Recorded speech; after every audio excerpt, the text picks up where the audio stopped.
This classic vintage color editing demo, I'm going to show you an actual file that was given to me by a customer. And literally, I had about 15 to 20 minutes to get it done. So I'll go to File and Open. Here in Chapter 8 is Folder 8.11, CHEVY Color Retouching. This is the photo that they brought to me. This is a terrible photo. The story was, this photo was my customer's dad's car. And he loved this car. He washed it every weekend. He took portrait photographs of his car. And unfortunately, it was totaled in a car accident. So this is like the one favorite photo that he had. And I don't know why this was his favorite, because the color just turned out horrible.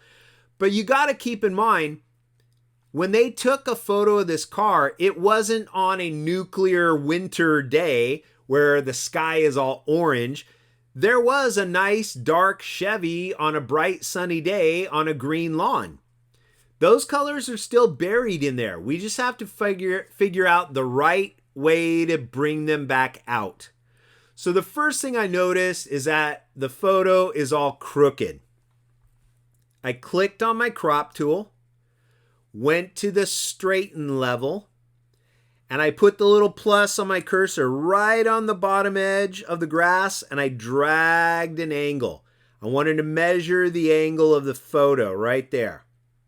When I let go of the mouse, it rotates the photo the opposite angle to straighten it out. And then I pulled my crop box just inside the edges of the photo. Because again, you don't want a little sliver of white space running down the side or running across the top. So you just slightly cut into the photo right there. I hit enter or return on my Mac to accept the cropping. And now I could see that we're missing the corners, because a Photoshop file has sharp corners. This paper print had rounded corners. Luckily for all of us, all 4 corners are plants, and plants are easy to photo retouch. So I'm just going to zoom in, hold my space bar and drag it over, and I will go with my clone stamp. I'm going to hold Control and Option on my Mac and make my brush a little bigger. If I'm cloning, I want a soft edge brush because I want to blend my pixels together. On a PC, you would hold Control and Alt key and use your right mouse button to make your brush bigger or smaller. Now I hold Option or Alt key, click, reposition my mouse, and then paint more grass. I hold my space bar, kind of flick it across the screen here. Option or Alt key to sample. I reposition my mouse and I paint more grass. I hold my space bar for the hand tool and I'll pull this down. And I'm going to hold Option or Alt key, sample some of the leaves of the tree, let go and reposition my mouse, and then I'll paint a little bit right there. Kind of missed a little bit, so I'll Option or Alt click there and paint a little bit more up in there. Hold my space bar and flick this across the screen, and I'll just go down to the base of the tree. Option or Alt click right there. Reposition my mouse and paint more tree right up in there. Now when I zoom out, I've got a nice, sharp cornered photo, but the colors are horrible. So like I said before, I like to work in a series of stages. So once this layer is done, for the next color editing step, I want to duplicate my photo. That's Command J on a Mac or Control J on a PC, as always, to jump to another copy. And then I'm going to try some color editing. So I'll go to the first one that I've used before, Image, Auto Color. That does not look good. So I'll go to Edit, Undo. I'll try Image menu, Adjustments, and Levels. If I drag the dark it just makes more dark reds. If I drag the light, it makes more lighter yellowish oranges. That's not fixing my photo either. If I go to Image menu, Adjustments, Hue and Saturation, I can try to change the hue of the whole photo, but that's just going to make one big color tint. Okay, when all else fails, stop what you're doing and evaluate what you're looking at. I have an image with bright white areas, obviously dark black areas, and the asphalt would be gray. I have the three main values: highlights, midtones, and shadows. When I know I've got gray in here, I go to Image menu, Adjustments, Levels. One more time.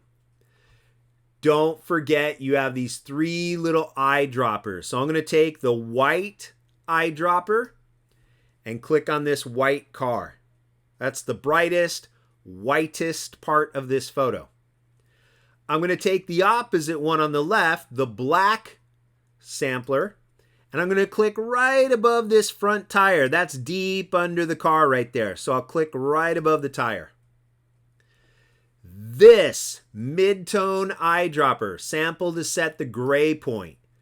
I'm going to look at this little oil stain in the street and click.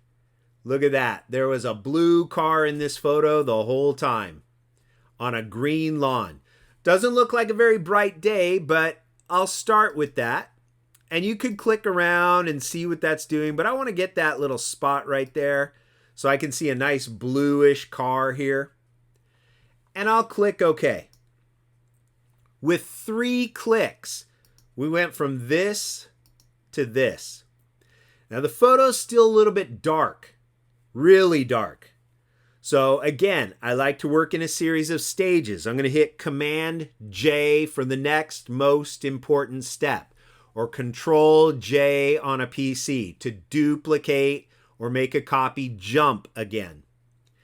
Now what I'm going to do is run my shadows and highlights. It looks a little dark. Image menu, Adjustments, Shadows and Highlights. Look at all the reflective detail down here and on the side. Here's before and there's after. I like that result. Okay, I can drag the radius to the right and see how that affects other values right here.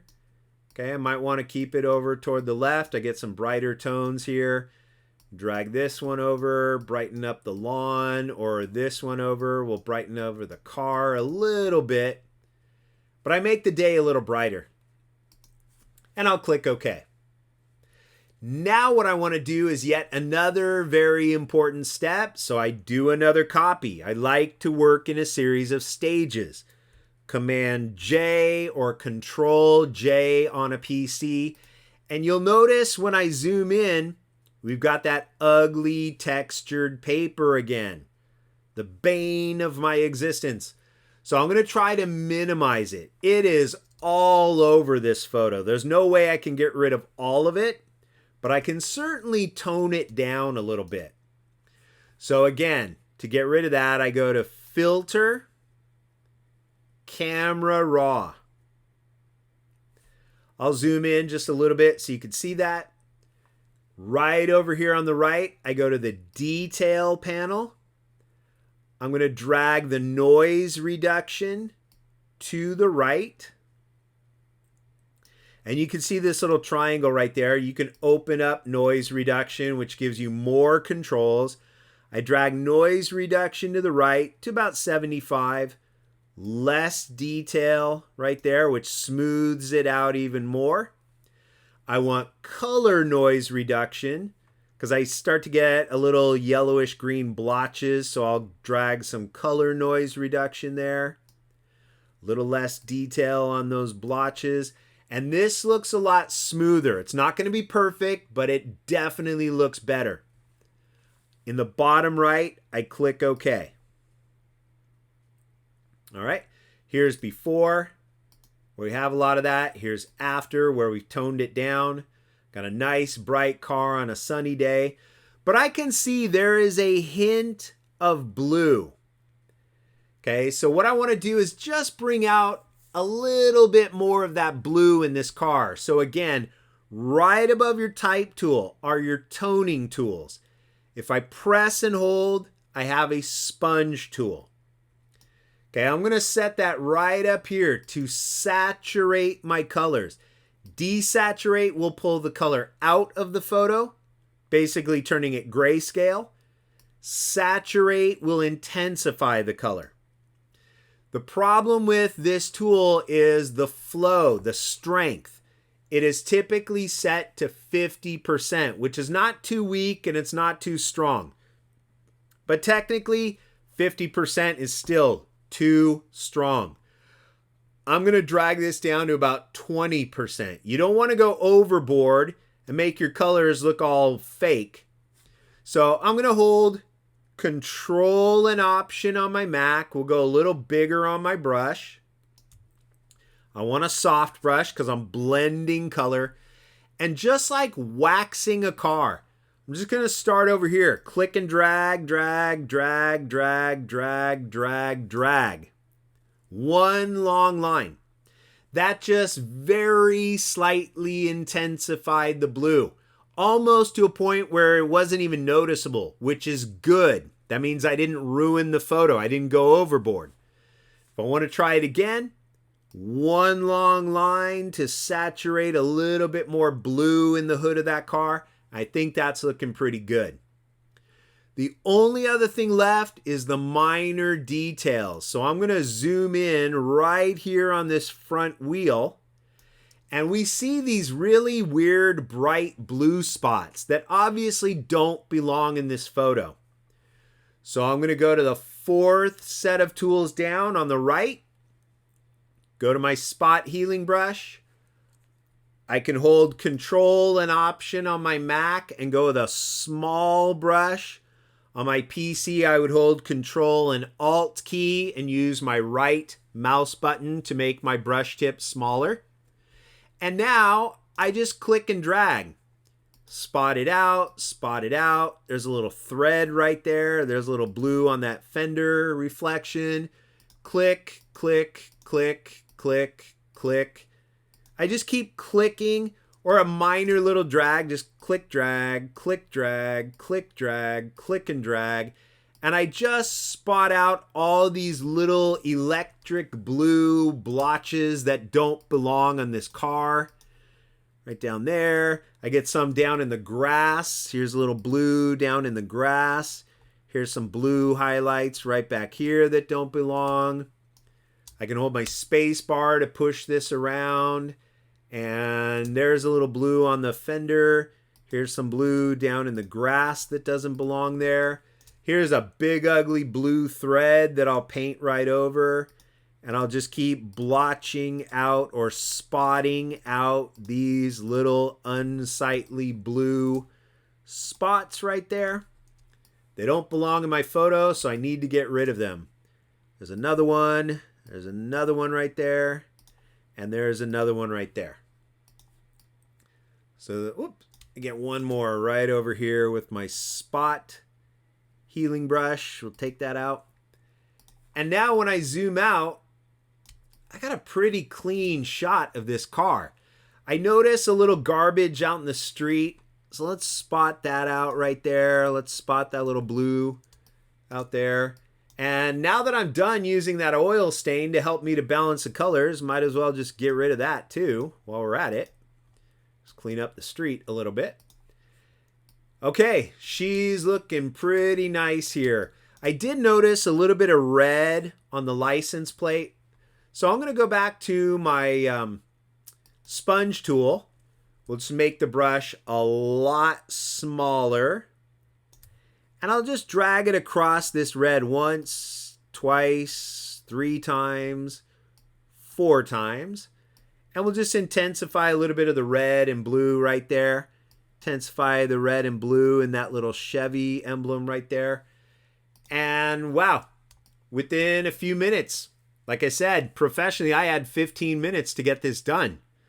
So within that little space of time, We went from something you would throw away to something that's dark and balanced to something that's lighter and balanced to something that has been accentuated, smoothed out, and touched up.